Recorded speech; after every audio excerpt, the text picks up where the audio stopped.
Here is an exemplar poetry essay at GCSE standard which attained full marks. The essay was written by a student, aged 16, in exam conditions, taking approximately 30 to 35 minutes to complete. This response may help anyone who is struggling to structure an unseen poetry essay. However, there might be aspects you'd like to change or other ideas you'd like to include.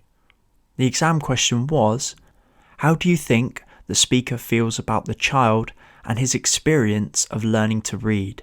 And how does the poet present the speaker's feelings? The unseen poem was Slow Reader by Vicky Fever. Slow Reader. He can make sculptures and fabulous machines, invent games, tell jokes, give solemn adult advice, but he is slow to read. When I take him on my knee with his ladybird book, he gazes into the air, sighing and shaking his head like an old man who knows the mountains are impassable. He toys with words, letting them go cold as gristly meat, until I relent and let him wriggle free. A fish returning to its element, or a white-eyed colt shying from the bit, who sees that if he takes it in his mouth, he'll never run quite free again. The essay consists of 5 paragraphs. Paragraph 1. The poem Slow Reader by Vicky Fever is about a boy who is multi-talented at many practical things, but struggles to read. The poem explains the struggle and problems that the boy has and how he reacts to them. It explains the frustrations at how he's given up and accepts that he has lost the battle, like a fish returning to its element. Paragraph 2. The first stanza is explaining the wonderful things the boy can do, how he can make sculptures and tell jokes. The start of the stanza is full of all these positive things, but as the stanza gets nearer the end, the tone and atmosphere becomes somewhat negative. It says that the barrier between the boy and being able to read is impassable, which ends the reader's hopes for the boy, willing him to succeed in his quest. The second stanza carries on in the same vein, with cold and dark imagery, such as gristly meat, which makes the reader empathise with the boy because the word gristly plays with one's senses. Paragraph 3. Fever uses real-life situations to emphasise how the boy struggles with reading. She says, he toys with the words, letting them go cold. This suggests that maybe the boy is not trying to learn very hard, or as serious as one first thought. The word toy suggests that it is all just a game, and the boy wants to carry on in the same fashion.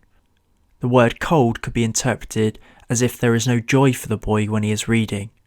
Cold is the opposite of warm, and warmth is often associated with comfort and satisfaction. So, by using the word cold, it implies that the boy does not feel these emotions when reading the words. They do not mean much to him. Indeed, it suggests that the boy has no or little desire to learn, because he is letting it go cold. There is no fight in the boy to try and succeed. Paragraph 4. The speaker also implies that he or she is trying to push the boy as hard as he or she can.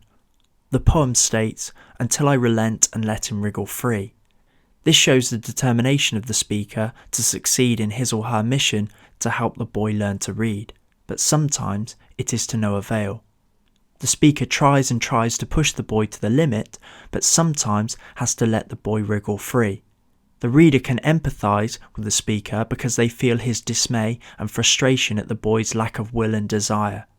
Alternatively, it could be interpreted that it is not the boy's fault and he is trying, but the barrier is impassable. Paragraph 5.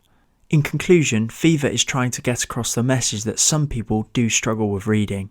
Maybe she does this due to personal experiences, or she has seen this happen to someone else. She has tried to make the reader understand the problems that not only the child faces, but also the person that is trying to teach, whether it be a teacher, a parent, or a family member. If you found this helpful, you may wish to check out Poetry Essay app. It provides you with a range of writing frames to help you stitch a poetry essay together. Alternatively, please visit poetryessay.co.uk for some other resources such as posters, poetry annotations and planning templates to assist your analysis of poetry.